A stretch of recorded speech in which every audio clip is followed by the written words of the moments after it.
انا اعطیناک الکوثر، او میرے حبیب میں نے تجھے خیر کثیر عطا کی ہے، اے میرے حبیب میں نے تجھے کوثر عطا کی ہے۔ اگر پھر بھی سمجھ نہ آئے تو اللہ فرمانا یہ چاہتا ہے، او میرے حبیب میں نے تجھے فاطمہ عطا کی ہے، میں نے تجھے فاطمہ جیسی بیٹی عطا کی ہے۔ اور یہ جو تجھے ابتر ہونے کا تانا دیتے ہیں نا کفار مکہ مشرکین مکہ کہ تیری اولاد نہیں ہے، اللہ فرما رہا ہے ان شانئک ھو الابتر، مجھے اللہ کا وعدہ ہے یہ جو تانے دے رہے ہیں ان کی نسلیں ختم ہو جائیں گی، جبکہ تیری نسل جو ہے وہ قیامت تک جاری رہے۔ تھوڑا تھوڑا میرے ساتھ بولتے ہیں۔ اب اللہ نے نام رکھا تھا فاطمہ، اور فاطمہ کا معنی ہے بچانے والی۔ جب پوچھے گئے نا معصوم سے کہ یہ جو فاطمہ کا معنی ہے بچانے والی، کس کو کس سے بچائے گی؟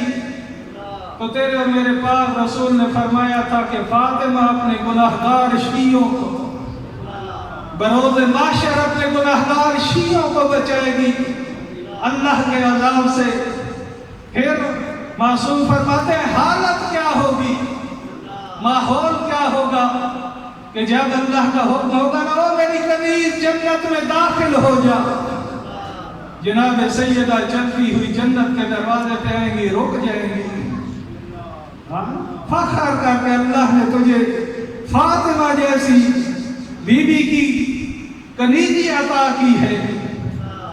آئیں گی جنت کے دروازے پہ، رک جائیں گی، پوچھا جائے گا میری کنیز رک کیوں گئی ہو؟ جناب زہرا عرض کریں گی اے میرے پروردگار میرے حسین کے غم میں رونے والے تو ابھی پیچھے کھڑے۔ یقین جان یہ روایت کے لفظ ہے، اللہ حکم دے گا فاطمہ تو اپنے حسین کے عزاداروں کو چنتی جا، میں انہیں جنت میں داخل کرتا چلا جاؤں گا، میں اللہ انہیں جنت میں داخل کرتا چلا جاؤں گا۔ بی بی کے بہت سارے لقب ہیں، زہرا، راضیہ، مرضیہ، طاہرہ، مخدرہ، نساء العالمین، عورت النساء، لیکن سب سے زیادہ مشہور لقب ہے بی بی کا زہرا۔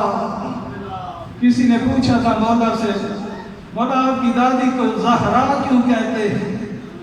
مولا نے فرمایا تھا کہ جب میری دادی مصلی عبادت پہ آگے کھڑی ہوتی تھی نا، ان کا نور جو ہے وہ آسمان تک جاتا تھا، اس لیے انہیں زہرا کہا جاتا ہے۔ بطول بی بی ہے جناب سیدہ، کائنات میں جتنے انبیاء گزرے ہیں، جتنے 1,24,000 انبیاء، سارے کے سارے معصوم ہیں، لیکن کسی نبی کو معصوم بیوی عطا نہیں ہوئی، حتیٰ کہ ہمارے نبی حضرت محمد مصطفیٰ جو سردار الانبیاء ہیں، ان کو بھی معصوم بیوی عطا نہیں ہوئی۔ جتنے آئمہ گزرے ہیں سوائے مولا کائنات کے، کسی کو معصوم بیوی عطا نہیں ہوئی۔ ایک گھر ہے جناب زہرا کا کہ جس میں رہنے والا شوہر بھی معصوم، بیوی بھی معصوم۔ عراق کے ایک عالم دین جو ہے وہ تحریر فرماتے ہیں، کہتے ہیں میرا سلام ہو مدینے میں بنے ہوئے پتھروں کے اس کچے گھر پہ کہ جس میں رہنے والا شوہر بھی معصوم ہے، بیوی بھی معصوم ہے، بچے بھی معصوم ہیں۔ جب جناب سیدہ جوان ہوئی نا، جوانی کی دہلیز پہ قدم رکھا، عرب کے بڑے بڑے رؤساء اور امیر لوگوں نے بیوی کی خواستگاری کی، پیغامات بھیجے۔ روایت میں ملتا ہے کہ عبد الرحمن ابن عوف بڑا جاگیردار، بڑا امیر، بڑا جو ہے مال و دولت والا شخص تھا، آیا رسول کائنات کی خدمت میں عرض کرنے لگا، اے پاک رسول اگر آپ اپنی بیٹی زہرا کا عقد مجھ سے کر دیں تو میں تاریخ عرب کا کثیر ترین حق مہر دوں گا۔ پھر کہا، بتایا کہ 100 یمنی اونٹ دوں گا، وہ اونٹ خالی نہیں ہوں گے، وہ اونٹ جو ہے یمنی چادروں سے لدے ہوئے ہوں گے۔ پھر کہنے لگا کہ میں 1000 یمنی درہم دوں گا حق مہر میں۔ یقین یعنی یہ الفاظ نکلنے تھے کہ چہرے رسالت کے تاثرات تبدیل ہوئے، چہرے نبوت پہ جلال آیا۔ تاریخ کے الفاظ ہیں، چند کنکریاں پڑی تھیں، جناب رسول کائنات نے وہ کنکریاں اٹھا کے عبد الرحمن ابن عوف کے منہ پہ ماری، منہ پہ مار کے کہتے ہیں جناب رسول کائنات، او عبد الرحمن، کیا تو مجھے دنیا دار سمجھتا ہے؟ کیا میں دنیا کے مال کا مجھے متلاشی سمجھتا ہے؟ جناب رسول کائنات فرماتے ہیں، دنیا میں کون ہے جو زہرا کے عقد کا فیصلہ کرے؟ زہرا کے عقد کا فیصلہ وہی ذات کرے گی کہ جس نے زہرا کو خلق کیا ہے۔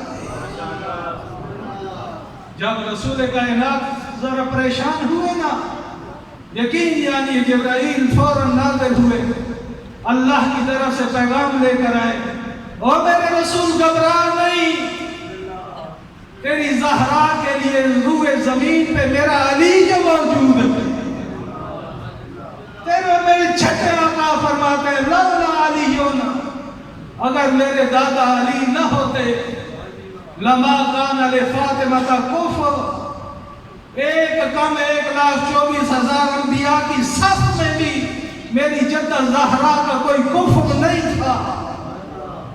اور پھر اللہ نے پیغام بھیجا کہ میں نے علی و بطول کا رشتہ، علی و بطول کا جو نکاح ہے آسمانوں پہ پڑھا دیا ہے، اور یقین یعنی وہ واحد بیوی ہے کہ پہلے آسمان پہ عقد ہو رہا ہے، دوسرے آسمان پہ عقد ہو رہا ہے، تیسرے آسمان پہ عقد ہو رہا ہے، چوتھے آسمان پہ راہیل نامی فرشتہ ہے جو جناب سیدہ اور جناب علی طور کائنات کا عقد پڑھ رہا ہے۔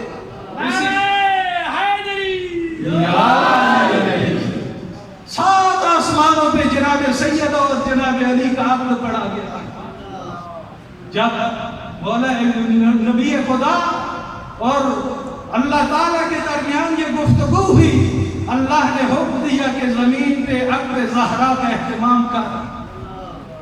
اور یقین جانیے رسول آئے جناب سیدہ کی خدمت میں، آ کے کہا کہ اللہ نے تیرے اور علی کے عقد کا فیصلہ کیا ہے، بتا بیٹی تیری کیا مرضی ہے؟ یقین جانیے شرم و حیا کی مالک بیوی نے آنکھیں جو ہے وہ نیچی کی، سر سے اجازت، سر ہلا کر اجازت دی۔ جناب رسول کائنات نے علی مولا کائنات کو بلایا، فرمایا، اے علی تیرے پاس کتنی چیزیں ہیں، ملکیت کیا ہے؟ مولا کائنات فرماتے ہیں، یا رسول اللہ آپ جانتے ہیں میرے پاس گھوڑا ہے، میرے پاس تلوار ہے، میرے پاس زرہ ہے۔ جناب رسول خدا فرماتے ہیں، تجھ جیسے علی کو، تجھ جیسی ذات کو، تجھ جیسی بہادر ذات کو گھوڑا ضرورت ہے، تلوار ضرورت ہے دشمنان خدا کو فنار کرنے کے لیے، لیکن علی تیرا اور زرہ کا کوئی جوڑ نہیں ہے۔ آکے تجھ جیسے بہادر کو زرہ کی ضرورت نہیں ہے۔ جا کے علی نے زرہ بیچی، 2 روایتیں ہیں، 450 درہم یا 500 درہم، آ کے رسول کائنات کے حوالے کیے۔ جناب رسول کائنات نے پیسوں کو تقسیم کیا، آدھے علی کو دیے، آدھے اپنے پاس رکھے۔ ہاں آپ دیکھیے کہ زرہ بکی تھی علی کی، پیسے تھے علی کے، لیکن انہی پیسوں سے جناب سیدہ کا جہیز خریدا جا رہا ہے۔ ہاں آج دنیا والے ذرا دیکھیں نا، ہاں جب نکاح پڑھنے لگتے ہیں لوگ کہتے ہیں اسلامی جہیز دیکھ لیں۔ ہاں شوہر کی ذمہ داری، بیوی کی ذمہ داری شوہر پر ہے۔ یہ جہیز کا اہتمام کرنا، بیوی کے لیے گھر اور اہتمام کرنا، چیزوں کا اہتمام کرنا شوہر کی ذمہ داری بنتی ہے۔ میں کہتا ہوں کوئی جناب زہرا کوئی غریب گھر کی بیٹی تو نہیں تھی۔ ہاں جناب زہرا تو اس باپ کی بیٹی تھی کہ جس کے ہاتھوں پہ سنگریزے کلمہ پڑھتے ہوئے نظر آتے تھے، کہ جن کے ہاتھوں پہ اگر مٹی آتی تو سونا بن جاتی۔ ہاں جناب سیدہ تو اس ملیکۃ العرب کی بیٹی تھی کہ جس کے دروازے پہ 70 ہزار اونٹ مال تجارت کے بھرے ہوئے اترتے تھے اور جو ہے جاتے تھے مال تجارت لے کر۔ ہاں یقین جانی آج مختصر کا تو ٹائم نہیں ہوتا. آج لوگ تحریکیں چلاتے ہیں, تحریک تحفظ ناموس رسالت. ہاں میں کہتا ہوں آج کا مسلمان تو نے رسول کی ناموس کو سمجھا ہی نہیں ہے, تو نے رسول کی عزت کو سمجھا ہی نہیں ہے. تو حفاظت کیا کرے گا؟ رسول کی عزت کو سمجھنا ہے تو پھر مدینہ اور مکہ میں ملیکۃ العرب کے گھر کے باہر تاریخ میں ملتا ہے کہ مکہ کا کوئی گھر ایسا نہیں تھا کہ جو جناب خدیجہ کا مقروض نہ ہو. مکہ کا ہر گھر جناب خدیجہ کا مقروض تھا. لیکن جب جناب رسول کائنات کی ناموس کی حفاظت پہ آئی نا, اعلان کیا آؤ مکہ والوں میں اپنے قرض معاف کرتی ہوں, میرے گھر کے باہر جمع ہو جائے, میں خدیجہ اعلان کرتی ہوں میں آپ کے قرض معاف کرتی ہوں. یقین جانیے جب مکہ والے جناب خدیجہ ملیکۃ العرب کے گھر کے باہر جمع ہوئے, جناب سیدہ نے فرمایا کہ میں ایک شرط پیش کرتی ہوں, اگر تم نے اپنے قرض معاف کرانے ہیں میرے آقا و مولا کی رسالت کا کلمہ پڑھتے چلے جاؤ, خدیجہ تمہارے قرض معاف کرتی چلی جائے گی.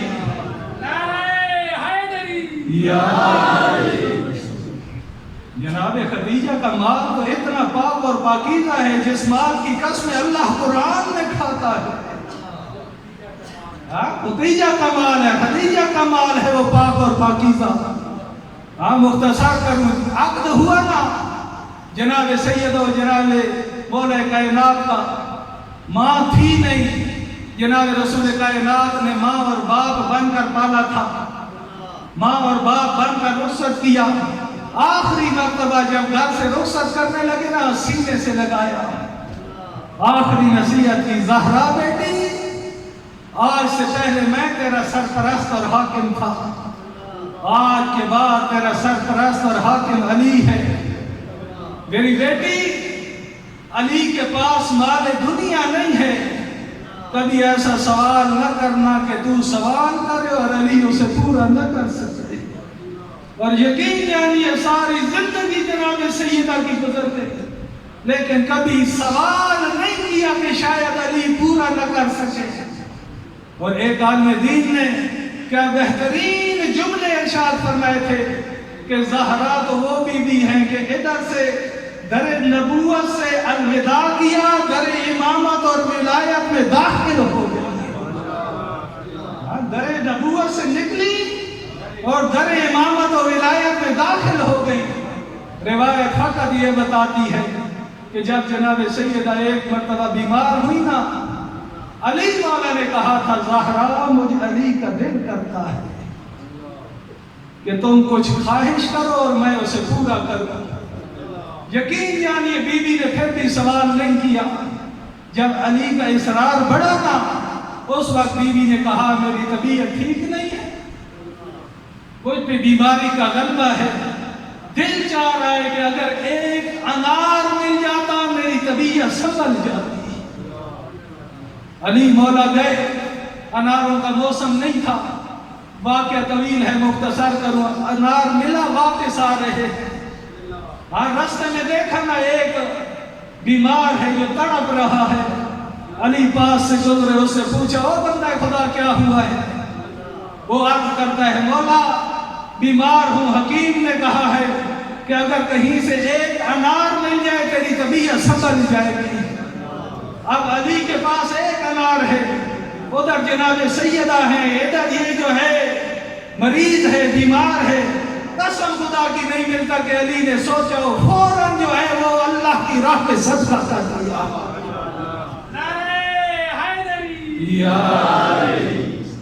اور سوچتے آ رہے ہیں کہ زہرا نے میرے کہنے پہ ایک سوال کیا تھا اور میں اسے پورا نہیں کر سکا. یقین جانیے کہ سوچتے آ رہے کہ کیا جواب دوں گا, لیکن مطمئن ہے کہ جب بتاؤں گا نا کہ میں نے اللہ کی راہ میں صدقہ کر دیا تو زہرا خوش ہوگی. لیکن جب حجرہ زہرا میں آ کے داخل ہوئے, یقین جانیے روایت بتاتی ہے کہ جناب سیدہ کے پاس تازہ انار پڑے, ایک تاشت پڑا ہے جو اناروں سے بھرا ہوا ہے. علی خوش ہوئے, جناب سیدہ سے پوچھا او زہرا، او رسول زادی، یہ انار کہاں سے آئے ہیں؟ جناب سیدہ مسکرا کے کہتی ہیں یہ وہی تو انار ہے کہ جو آپ نے بھجوائے تھے۔ سمجھ میں آتا ہے کہ اللہ نے جبرائیل کو جنت کے انار دے کر بھیجے تھے، اور یہ نہیں کہا تھا کہ یہ جنت سے آیا۔ جب در زہرا پہ جانا کہنا کہ علی نے بھیجے، ہاں علی کی وہ صدقہ، علی کا وہ اللہ کی راہ میں خرچ کرنا اللہ کو کوئی اتنا زیادہ پسند ہے۔ میرے بھائی آج 2 محرم ہے، آقا زادی کو قرصہ دینے کے لیے آیا بیٹھا ہے، کوشش کیا کر مجلس میں 10 منٹ پہلے آ جائے۔ یہ 10 دن جو ہے یہ تیری نجات کے ضامن ہے۔ یہ دنیا کے کام ختم نہیں ہوتے، یہ جو جتنی دیر مجلس میں بیٹھے گا، روایت میں ملتا ہے کہ یوں سمجھ تو قبر حسین پہ بیٹھا۔ ہاں مومن کے دل کے اندر قبر حسین ہے۔ جناب سیدہ جناب زہرا اپنے بابا کے بعد نہ 75 یا 95 دن اس دنیا میں زندہ رہی، اور جتنے دن زندہ رہی نہ رو رو کے کہتی تھی صبت علی مصائب لو ان صبت علی الایام سرنا لیا لیا۔ وہ میرے بابا کوئی زہرا پہ جتنے مصائب آئے ہیں نا، اگر یہ سفید دنوں پہ آتے وہ کالی راتوں میں تبدیل ہو جاتے۔ میں کہوں گا پتہ نہیں جناب زہرا پہ کون سے مصائب آئے ہیں، لیکن روایت فقط یہ بتاتی ہے کہ جب مولا کائنات ایک مرتبہ گھر میں داخل ہوئے نا، جناب زہرا نے رو کے کہا تھا مولا میں نے سنا ہے مدینے والے آپ کو سلام نہیں کرتے۔ علی کی آنکھوں سے آنسو بہنے لگے، رو کے کہتے ہیں اور رسول زادی اگر بات اتنی ہوتی مجھے علی کو تکلیف نہ ہوتی، میں علی مدینہ والوں پہ سلام کرتا ہوں، مجھے علی کو کوئی جواب نہیں دیتا۔ تمام شیعہ سنی مفسرین نے لکھا ہے کہ رسول زندگی کے آخری 6 مہینے صبح کی نماز پڑھنے کے بعد نہ آ جاتے در زہرا پہ، صبح کی نماز کے بعد والی زیارت آ کے نہ در زہرا پہ پڑھتے السلام علیکم یا اہل بیت النبوہ انما یرید اللہ کی تلاوت کرتے۔ گھر میں داخل ہونے سے پہلے نہ جناب زہرا سے اجازت مانگتے۔ جناب سیدہ رو کے کہتی بابا کبھی باپ نے بھی بیٹی سے اجازت مانگی؟